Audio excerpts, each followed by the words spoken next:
네, 강프로입니다. 자, 하나오션 보겠습니다. 자, 일단 금요일날 6.8% 상승해서 끝났습니다. 자, 일단 보유하신 분들 축하드리고요. 그리고 최근에 시장이 굉장히 안 좋았는데도 불구하고 하나오션의 조정폭은, 자, 고가에 사신 분들은 조금 짜증이 나셨을 수도 있습니다. 근데 주식은 원래 고가에 사는 거예요. 근데 그 고가에 사는 그 과정에서 우리가 너무 큰 이격이 벌어져 있을 때 있죠. 그때만 안 사면 됩니다. 근데 그 이격이라는 게 상당히 애매해요. 첫 번째 기준점을 드릴게요. 신고가. 그쵸? 자, 그러면 여기도 신고가고 여기도 신고가고 여기도 신고가 이렇게 볼 수 있지 않느냐. 그러면 여기가 다 매수 구간이라는 거냐. 그게 아니라 신고가를 만들고 신고가를 소화해 가는 그 과정, 즉 이쪽 구간을 의미를 하는 겁니다. 어떤 종목이든 신고가 구간을 거쳐가면서, 그쵸, 이격도를 벌려가고 상승 구간이 만들어지는데, 이런 구간이 왜 벌어지는 거냐. 주식시장은 선반영하기 때문이고요. 그 선반영하는 게 지금 하나오션은 뭐가 있어요? 진짜 유일하게 전 세계로 볼게요. 전 세계에서 유일하게 트럼프 수혜주예요. 지금 트럼프가 주식시장을 거의 뭐 전기톱으로 썰고 있다. 미국 내에서 나오고 있는 이야기입니다. 절단을 내버렸어요. 절단을. 자, 미국 시장 움직임부터 보여드릴게요. 미국 시장이 고가부터 저가까지 어느 정도 빠졌죠? 26%. 그쵸? 이 정도 빠진 건 금융 위기급으로 주가가 빠진 겁니다. 근데 뭐가 나왔어요? 경기 침체가 왔나요? 아직 안 왔습니다. 이대로 가면 경기 침체가 올 수 있다고 계속 경고를 하는데도 트럼프는 멈추지 않아. 근데 딱 한 번 멈췄죠. 그게 언제예요? 4월 9일 날. 이때. 자, 왜 멈췄는지 그 부분부터 이야기를 드릴 거고, 이렇게 하락하는 이 구간 내에서 유일하게 버텼었던 진짜 몇 안 되는 종목군들 중에 하나가 하나오션입니다. 이 구간에서 가장 강했다고 볼 수 있죠. 근데 고가에서부터 저가까지 떨어진 폭을 보면 20% 정도가 된다. 그러면 여기서 팔고 여기서 다시 사면 되지 않느냐. 이 불가능합니다.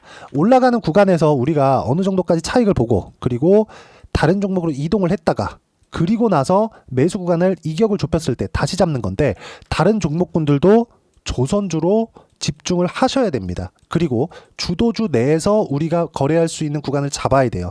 예를 들어서 그런 거죠. 하나오션을 포함해서 삼성중공업. 그쵸? 이 내용을 보면 상대적으로 이격도가 덜 벌어졌죠. 덜 올랐으니까.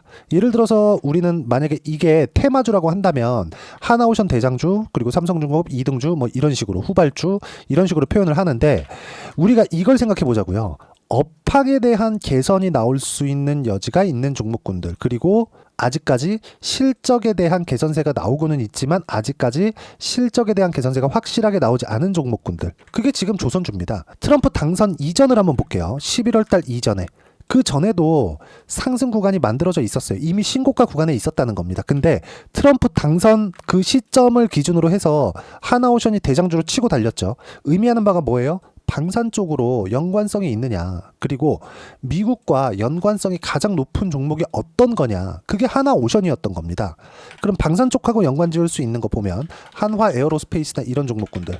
자, 내용 보면 어때요? 조정을 받기는 했지만 그 조정폭이 그렇게 크지 않았어요. 그리고 오히려 신고가를 다시 만들고 있습니다. 의미하는 바가 뭐예요? 주도주는 계속된다. 그러면 여기서 추가적으로 강세를 보였을 때 이걸 한번 생각해 보자고요. 우리가 주식시장은 선반영하는데 그래도 시장이 폭락하는 상황 속에서도 갈 수 있을까? 그건 안 됩니다. 조정을 받을 때 이격을 조절하는 과정에서도 시장이, 그쵸, 조정받는 구간에 있었을 때 종목이 같이 조정을 받는다는 거죠. 예를 들어서 그래요. 조정 없이 그냥 계속해서 쉬지 않고 오르는 종목이 있어요? 그거 없습니다. 근데 시장이 조정을 받았을 때 시장은 빠지면 올라오죠. 그쵸?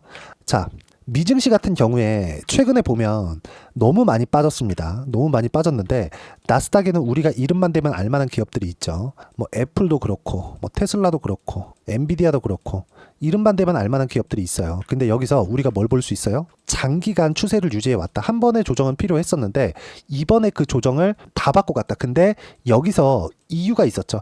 조정을 받는 근거가 필요했었다는 겁니다. 그게 뭐예요? 관세였다. 근데 그 관세에 관련된 것도 딱 요 구간, 그쵸? 4월 9일을 기점으로 끝났다. 제가 하나 보여드릴게요.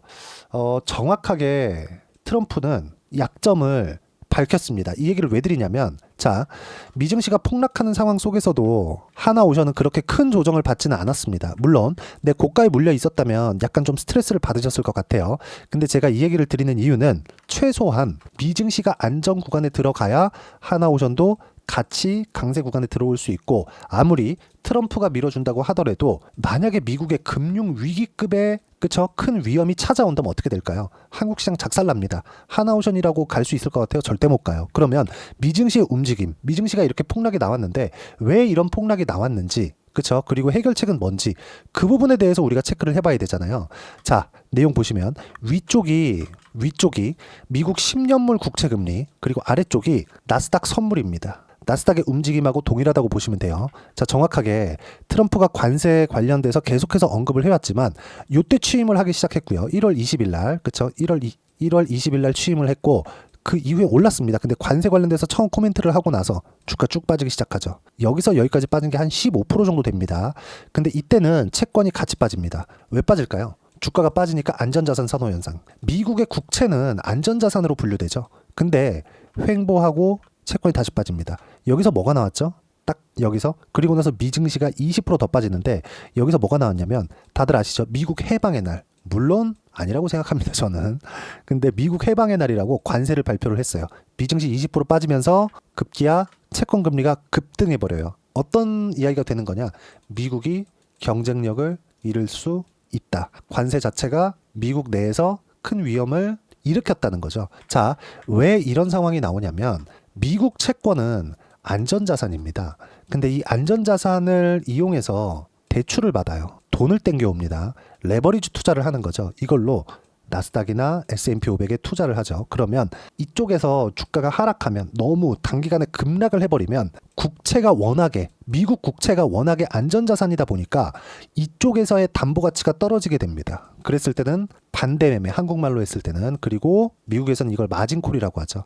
이때는 어떤 일이 벌어지느냐? 전체적인 자산 자체를 다 매도를 합니다. 그리고 한 가지 자산만 올라요. 그게 달러예요, 달러. 이때는 금도 다 내립니다. 이게 정확하게 지난주에 나왔다는 점. 지난주 목요일, 금요일 날 나왔습니다. 정확히 따지면 4월 3일 목요일, 그리고 4월 4일 금요일, 이때 딱 이틀 동안 나왔습니다. 그리고 나서 트럼프가 말을 바꿨죠. 90일 유예하겠다. 대신에 중국 쪽에 집중하겠다. 관세 전쟁. 그리고 지금 현재 토요일인데요. 중국의 관세는 125%, 미국에서 중국으로 때리는 관세는 145%입니다. 이거는 의미하는 바가 뭡니까? 미국 물건을 중국에 들여올 때 125%를 추가해라, 요거예요. 그럼 중국 내에서 경쟁력이 없겠죠. 중국에서 금요일 날 발표를 할 때 뭐라 그랬느냐? 미국에서 들어오는 모든 물품에 125%의 관세를 추가하겠다. 그러면 애초에 경쟁력이 없기 때문에 이제는 이런 숫자로 싸움하는 건 끝낸다. 미국에서 추가적으로 더 때리더라도 대응을 하지 않겠다. 이렇게 얘기를 해버렸습니다. 이건 거의 트럼프야, 징징거리지 마라. 이제 끝났다. 하지만 중국의 이익을 침해하는 행동을 한다면 바로 보복하겠다. 이렇게 해버린 거예요. 자, 관세는 핑퐁 게임입니다. 한 방 때리고 한 방 때리고 한 방 때리고 한 방 때리고 이렇게 왔다 갔다 하거든요. 근데 어떤 일이 일어났느냐? 트럼프 대통령이, 그쵸? 대응을 안 했습니다. 그러니까 나스닥이 금요일 날 상승 마감했어요. 2% 정도. 의미하는 바가 크죠. 의미하는 바가. 트럼프 대통령이 90일간 유예하겠다. 대신에 중국만 때릴게. 뭐가 문제인지 봤지? 이거 다 내 계획이었어. 이렇게 얘기를 해버린 겁니다. 근데 약점이 노출된 거죠. 그 약점이 뭐예요? 채권금리다. 그쵸? 왜 채권금리가 약점으로 작용을 하는지 그 부분에 대해서 한번 보시면 요 내용 때문에 그렇습니다. 자, 내용 보시면 미국 국채 수익률이 상승을 하잖아요. 그러면 실질 이자율이 올라갑니다. 왜? 은행에서 일반 사람들한테 대출을 나갈 때는, 그쵸? 국채 수익률보다 높은 금리를 매겨서 대출이 나가죠. 그러면 트럼프가 어떤 대통령이죠? 계속 강조를 해왔잖아요. 월스트리트를 대변하는 대통령이 아니라 메인스트리트, 즉 블루칼라들을 대변하는 대통령이다. 난 서민들의 대통령이야. 이러고 있잖아요. 근데 내가 관세를 때리니까 국채 수익률이 올라가네. 즉 국채 금리가 올라가는 거예요. 물론 국채 금리가 올라가면 여러 가지 문제들이 있어요. 금융시장에 대한 붕괴, 신용 위험, 아까 전에 말씀드렸었던 마진콜 문제들, 그리고 이걸 아셔야 되는 게 지금 미국 채권을 가지고 있는 쪽 있죠. 그건 타국가에서 23%입니다. 뭐 중국에서 매도를 했다, 일본에서 매도를 했다, 그러면서 공격을 했다, 이런 루머가 있던데 미국 국채를 소화하는 건 자국에서 77%예요. 그럼 어떤 부분 때문에 그래요? 외부에서 공격을 하더라도 그게 타격은 있겠지만 충분히 방어가 가능하다는 겁니다. 왜? 미국 내에서 소화하는 게 77%니까. 그러면 미국 내에서 문제가 생겼다는 겁니다. 국채 금리가 이렇게 급격하게 뛰어버리면. 그렇죠? 그리고 트럼프의 지지 기반이 흔들릴 수 있죠. 왜? 요거 때문에 실질 이자율이 올라가니까. 그러면 당연히 대출 부담금, 소비 심리가 둔화되고 지금 현재 소비 심리가 계속 둔화되고 있죠. 이건 경기 침체로 이어집니다. 이 부분에서 제동이 걸린 게 요 날이에요. 딱 요 날. 이거는 딱 연결지어서 보면 국채 금리 그렇죠. 이렇게 강하게 때렸는데 트럼프 대통령이 생각하더라도 너무 강하게 때린 거죠. 그랬는데도 불구하고 국채 금리가 떨어지는 게 아니라 즉 주식시장이 떨어지면 안전자산 선호 현상으로 인해서 국채 금리가 내려가면서 안정을 찾아야 돼요. 왜? 안전자산 쪽으로 돈이 이동하길 바랬던 거죠. 근데 그러지 않고 급기야는 어떻게 됐어요? 국채 금리가 급등하기 시작했죠. 의미하는 바가 뭐예요? 달러 가치가 떨어지고 있다. 이런 상황이 벌어진 거죠. 여기서 두 손 두 발 다 닫은 겁니다. 약점을 노출한 거예요. 그러니까 금요일 날 그쵸? 더 이상 숫자 노름은 하지 않겠다. 못을 박아버렸어요. 그랬더니 트럼프 대통령이 말을 안 합니다. 자, 트럼프 대통령의 소셜 미디어입니다. 뭐 다들 아실 것 같은데 정말 계속해서 올라와요. 자고 있는데도 올라와요. 관리한 직원이 있겠죠. 쭉 보시면 보세요. 계속해서 관세 관련된 문제들 정말 미국 그 장중에는 막 30분, 1시간 안에 막 2개씩, 3개씩 올라오는데 보세요. 내용이 없어요. 관세 관련된 문제에 대한 내용이. 의미하는 바가 뭐냐? 아, 딱 한마디 했네. 금요일 날 미국 시장 장중에 쭉 보시면요. 요 내용. 관세 정책은 정말 잘 진행되고 있습니다. 미국과 전 세계에 매우 흥미로운 소식입니다. 빠르게 발전하고 있습니다. DJT. 도널드 J. 트럼프. 그쵸?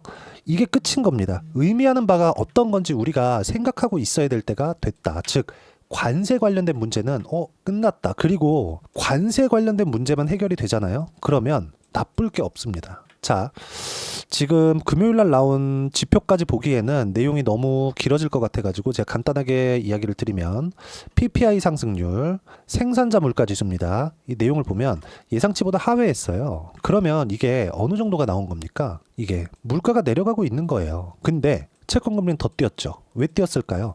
이건 3월달 데이터니까 3월달엔 관세부가 안 하고 있었잖아요. 그쵸? 4월달부터 지금 4월 3일인가 2일인가부터 시작이 된 거잖아요. 그리고는 4월 9일부터 시작할게 요렇게 된 거잖아요. 그때부터 나오는 지표들을 보려면 5월달, 6월달은 돼야 된다는 거죠.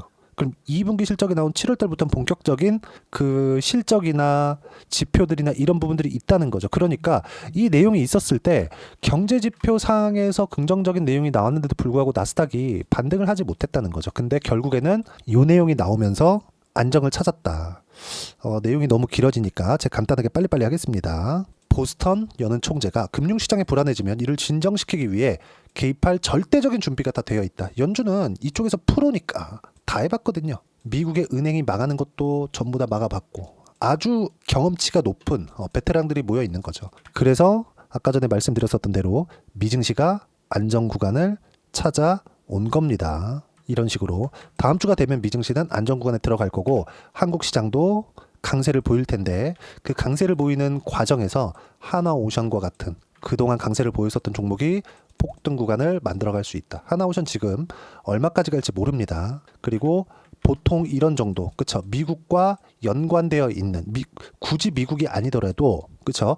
정부 정책 방향과 맞는 종목군들은 바닥부터 10배 이상씩 올라갈 수 있는 여력이 있습니다. 그러면 못해도 30만 원 이상은 올라갈 수 있고 중요한 건 타점을 어디서 잡느냐가 중요한데 시장에 대한 이해가 되어 있어야 타점을 잡을 수 있고 신고가에 대한 이해가 되어 있어야 타점을 잡을 수 있다. 그 타점은 여기 소통방에서 무료로 공유를 해드리고 있습니다.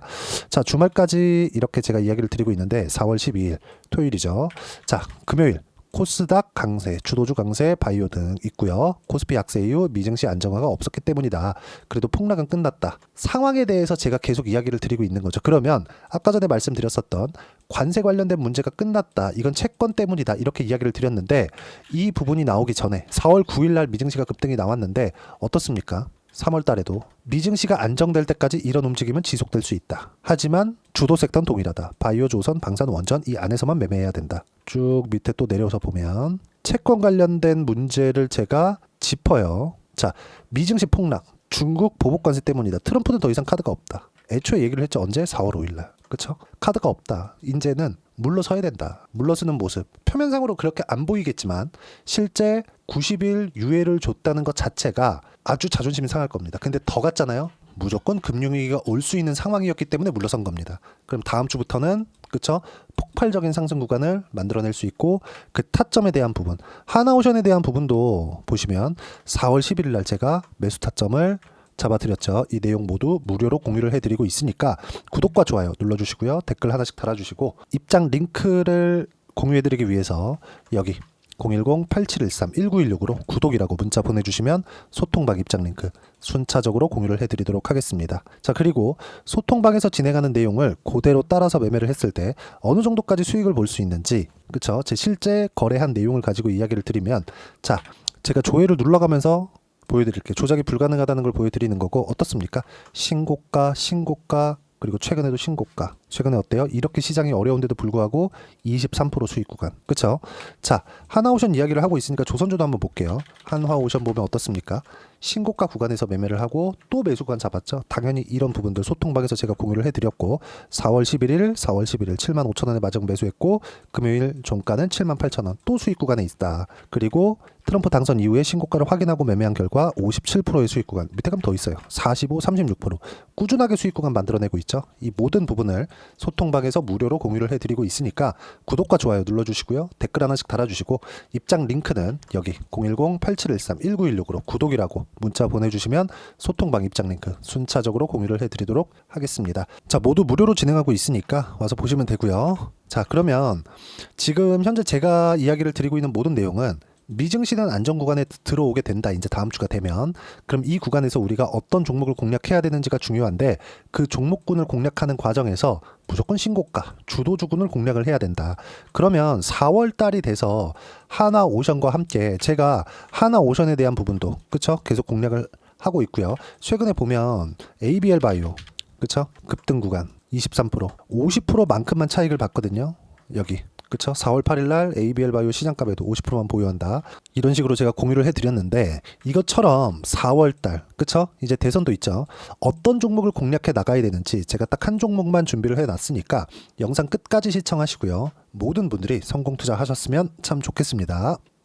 자, 여전히 시장은 녹록지 못합니다. 이런 상황이 벌어지는 건 어쩔 수 없습니다. 이런 상황에서도 수익이 나는 종목들의 구조는 변하지 않습니다. 즉 대시세 종목에 대한 구조는 변하지 않는다는 거고 실제 제가 소통방에서 지속적으로 이야기를 드리고 있는 내용도 대시세 종목이나 시장 주도주를 공략하는 건 철저하게 가격 분석을 하라고 이야기를 드리고 가격 분석 이후에는 이슈에 대한 파악 그리고 이슈를 파악하고 나서는 다시 내가 얼마에 매수할지 그 타점에 대한 부분을 지속적으로 언급을 하고 있습니다.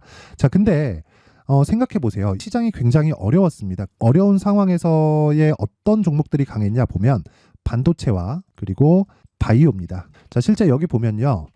HLB에 제가 실제 매매한 내용을 띄워놓고 보여드리고 있는데 1월 22일부터 매매를 시작해서 4일 동안 31%의 수익 마감이 됐고요. 그리고 여전히 신고가 종목입니다. 자, 그리고 그 다음 어보브 반도체 이름을 보시다시피 반도체 종목이죠. 그리고 AI 반도체는 지속적으로 강세를 보이고 있습니다. 이 종목도 신고가를 먼저 달성한 이후에 제가 21%의 단기간에 21%의 큰 수익을 내고 마감이 됐습니다. 다시 재공략을 준비하고 있고 이런 부분은 소통방에서 다 공유를 해드립니다. 자, 그리고 코세스. 자, 코세스 같은 종목도 당연히 그쵸 신고가 종목이고요. 그리고 반도체 종목입니다. 이 종목도 영업일 기준에서 이틀 동안 대략 한 15%의 수익 마감이 됐습니다. 내용을 한번 보시면 어떻습니까? HLB를 포함해서 뭐 30%, 20%, 뭐 15% 이런 식의 수익이 지속적으로 발생하고 있는데 이 세 종목 모두 다 신고가 종목이고 1월 달에 시장이 약세를 보이고 있는 구간에서도 강했었던 그런 종목입니다. 특징점이 하나 있는데 그 이슈에 앞서서 가격이 먼저 반영했다는 거죠. 그렇게 제가 가격을 먼저 보고 이슈에 대해서 파악하는 이유는 결과적으로는 큰 시세를 먹기 위한 사전 준비 작업입니다. 실제로 큰 시세를 먹기 위해서 사전 준비 작업을 했을 때 여기 레인보우 로보틱스 127% 그리고 ISC 98% 그리고 한미반도체 97%의 큰 수익을 내는 상황을 만들 수 있습니다. 어떤 식으로 소통방에서 진행됐는지 그쵸? 그 상황을 제가 이야기를 드린 건데 이런 상황도요 당연히 신고가를 공략했을 때 가능한 겁니다. 자, 그러면 이번에도 마찬가지입니다. 그쵸? 정부 주도의 코리아 디스카운트 해소 방안이 2월 달에 발표를 하고요. 그리고 2월 달에 발표된 내용을 토대로 주가가 움직이는 게 아니라 이미 움직인 내용이 있죠. 실제 이 내용은 크게 중요한 게 아니라는 겁니다. 실제 움직인 내용을 보면 자, 기아차입니다. 실제로 12월 달에 신고가를 만들어 놓고 정부에서 입김을 불어 넣으니까 순식간에 기아차를 포함해서 현대차 같은 거대 기업들의 주가가 2주도 채 되지 않아서 40% 정도의 큰 시세를 냅니다. 자, 그러면 우리는 어떤 종목을 봐야 될까요? 이슈를 파악해야 되는 것도 맞지만 철저하게 가격에 맞춰서 매매를 해야 되는 게 당연히 중요합니다. 정부가 주도하는 정책 방향이 있겠죠. 그 방향에 맞춰서 우리가 종목을 찾을 필요가 있다. 자, 그러면 답이 나왔습니다. 정부가 주도하는 방향에 맞춰서 제2의 기아차를 찾는 게 지금은 중요하다. 근데 정부 정책의 방향에 맞게 가자. 그랬을 때 앞서서 제가 보여드렸었던 내용인 여기 레인보우 로보틱스 127% 그리고 ISC 98% 그리고 한미반도체 97%와 같은 수익을 낼 수 있습니다. 물론 시간에 대한 부분은 최소 2주의 시간이 필요하고요. 그리고 최장 3개월 안에 끝내야 됩니다. 자, 기아차의 시세를 보셨던 것과 같이 2월 달에 정부 정책의 방향이 결정되고요. 바로 3월 달이면 시행입니다. 자, 그러면 우리는 거기에 맞춰서 당연히 종목을 찾아야 되고 제가 제2의 기아차를 찾아놨습니다. 제가 아까 전에 소통방에서 이야기를 드렸었던 내용 다 공개를 해드렸는데 그 내용처럼 종목만 받고 싶다 하시는 분들은요. 상단에 있는 제 전화번호로 대시세, 자, 대시세라고 문자를 보내주시면 정부 정책의 방향에 맞는 종목을 모든 분들에게 무료로 공개를 해드리도록 하겠습니다. 자, 제가 원하는 건 채널 성장이 목적입니다. 자, 그래서 구독과 좋아요 꼭 좀 부탁드리고요. 모든 분들이 정부 정책에 맞는 방향으로 매매를 이어가서 큰 수익 보셨으면 좋겠습니다.